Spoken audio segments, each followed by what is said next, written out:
Alright, we got our hacking machine running and ready to use. Before we get to explaining all of the stuff you see on the screen, first we need to make sure our machine is working properly. So we'll just go through a few checks. The first check that we want to do is your machine in full screen mode? Now, in the previous tutorial, I showed you what you can do to get it in full screen mode, and all you need to do is minimize this screen and maximize it once again, in case it already wasn't in full screen mode. And that is because newest versions of Kali Linux automatically set your machine to be in full screen mode without installing any additional tools for that. Usually, this trick should work. And if it didn't work and your machine is still not in full screen mode, then we need to install something called Virtualbox Guest Additions. And I would advise all of you to do it even if you already have a full screen mode machine, because guest additions will not only help us with getting our machine to be full screen, but they will also make our machine run smoother and better. In previous versions of Kali Linux, we always had to install Virtualbox Guest Additions to get the full screen mode, so let us see how we can do that in the newest version as well. First we need to do is we need to go up here and click on Devices, then navigate down to the Insert Guest Addition CD image and click on that. They should get imported, and in just a few seconds we should see a disk icon on our desktop. If we double click it, it will open a folder where we will see a bunch of files and other directories. Don't worry, we don't need to know what each of these files are or what do they do. The only thing we need to remember is the path to where these files are. And up here we can see that these files are located at /media/cd-rom0. So let us copy this. If we right click, copy. Now comes the fun part. We have to open something called terminal. And terminal is something that we will use for the entire course.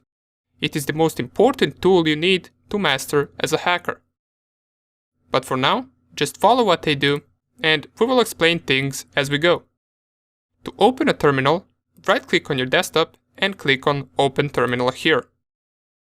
It will open this window where we can execute our commands. And once again, since terminal is an important tool that you must master and learn from scratch, we will cover it in the next section in greater details. For now on, we just want to install Virtualbox Guest Additions. The first thing that we want to do is we want to navigate to that path that we copied. And to do that using terminal, we must use a command called cd. This cd command stands for changing directories, and you can see that we are currently on the desktop directory, which says right here. To change the directory, we type the cd command and then we paste the path where we want to go. So change directory /media/cd-rom. Press enter and you will see that in the next line we will be changing directories to the desired folder. Now, to list all the files inside of this directory, we need to type another command which is called ls. What this command stands for is simply just listing the contents of the current directory. So you can just remember ls to be a short command for list. If I press here enter, we will see a bunch of the files that are located in the current directory. These files are actually the files that we saw once we opened these Virtualbox Guest Additions. You can see these are the same files. Right now we are just there inside of our terminal. And out of all of these files, now we must run one of them. Can you guess which one? We know that we can't run the exe files since those are aimed for Windows systems and we are on a Linux system. But we can, however, run this one called Virtualbox Linux Additions.run. If you guessed that one, congrats! This is the one that we will run. To run it, we can use a command that says sh virtualbox linux additions.run. And this sh is just a way for us to actually run this file which we are also going to explain once we get to explaining terminal in greater details. For now on, if we press enter, this program must be ran with administrator privileges, aborting. For now, don't think about this and just run the following command: sudo sh virtualbox linux additions.run. If we press enter here, you should get a prompt like this asking you for your password. Then type in your password, and keep in mind that even while you're typing, you will not be able to see anything appear right here, which doesn't mean that you're not typing. You are typing, just it doesn't show anything inside of the terminal. Once you typed in the password, click enter, and it will ask us, do we want to continue with the installation? We want to specify right here yes, and it will start the process of installing VirtualBox guest additions. Now, you will notice that this entire process will be performed automatically. We do not need to do anything anymore. This will install on its own. And don't worry if there is a part of this entire process that you did not understand. We will discuss all of these commands and tools later on. This installation right here will take a minute or two, so let us just wait for that to finish. Okay, so it has finished, and we can see right here that it tells us running kernel modules will not be replaced until the system is restarted. What this simply means is that this installation will not have any effect until we reboot or restart our machine. So there are two ways that we can do that. You can either go in right corner right here, click on this and click on restart, or you can do it in the cool way using terminal. So if I cancel here and go back to my terminal and type the command reboot, it will say command not found. And if you get this message as well, what we want to do, we want to type sudo and then once again reboot, press enter, and this will restart our machine for us with just one command that we ran in terminal. Now we're ready to perform the second check, and the second check would be internet connection. So we want to see whether we can access the internet. And to check that, we're going to use our terminal once again, and we will try to ping Google. So let us open up our terminal. We already know how to do that. Right click and then open terminal here. And if we receive responses back from Google, that means we can access the internet. So let's check it out. Type ping google.com.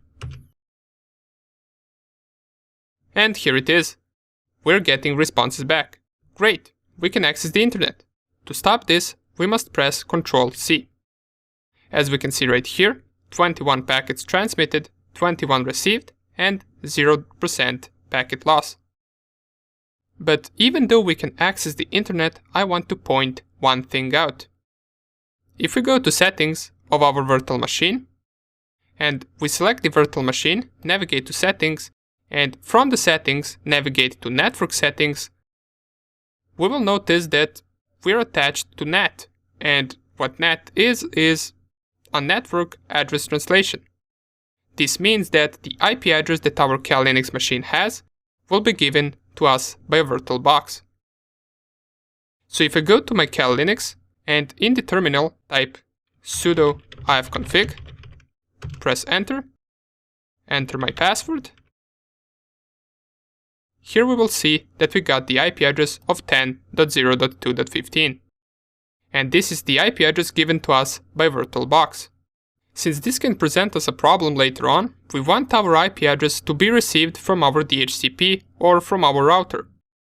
And before I show you how to do that, I want to point out why this could present us a problem.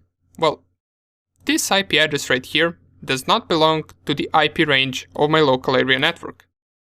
If I go to my Windows machine and open up command prompt to check out the IP address on my physical machine, I can type right here ipconfig, and I will see right here that the IP address that my physical machine has starts with 192.168.1. And this is not the same IP range.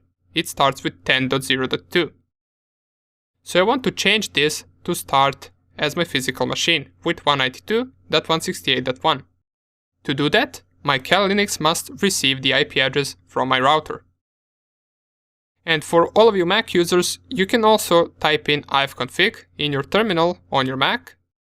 Basically, you can check the IP address of your Mac the same way that we did inside of our Kali Linux, by typing ifconfig. And all we need to do to change this IP address is go to the network settings and switch from NAT to bridged adapter. This will automatically set my bridged adapter and my adapter to be this one, since this is the only one I have. And since I'm connecting over cable connection, I want to go to the advanced and check right here, cable connected. You can select your adapter right here, and once you do, click on OK. Just one more thing before we click on OK. In case your wireless adapter is not working in Kali Linux, since there are some wireless adapters that are not supported by Kali Linux yet, keep in mind that the cable connection will always work. So if your wireless adapter doesn't work, just switch the adapter to cable connection and then press on OK. Now that we changed this, if I go back to my Kali Linux machine and run the same command, which is sudo ifconfig, now it starts with 192.168.1. And keep in mind that for you it might start differently. It doesn't have to start with these three numbers. It might be something like 192.168.0, or it might be something like 10.1.1 or 10.0.1. It depends on your network. So now we can see that both of these IP addresses are starting the same. Okay, great. Now that we went through both of the checks for the full screen and network connection, in the next few lectures, we can proceed to get more familiar with the Kali Linux environment and hackers terminology. See you there.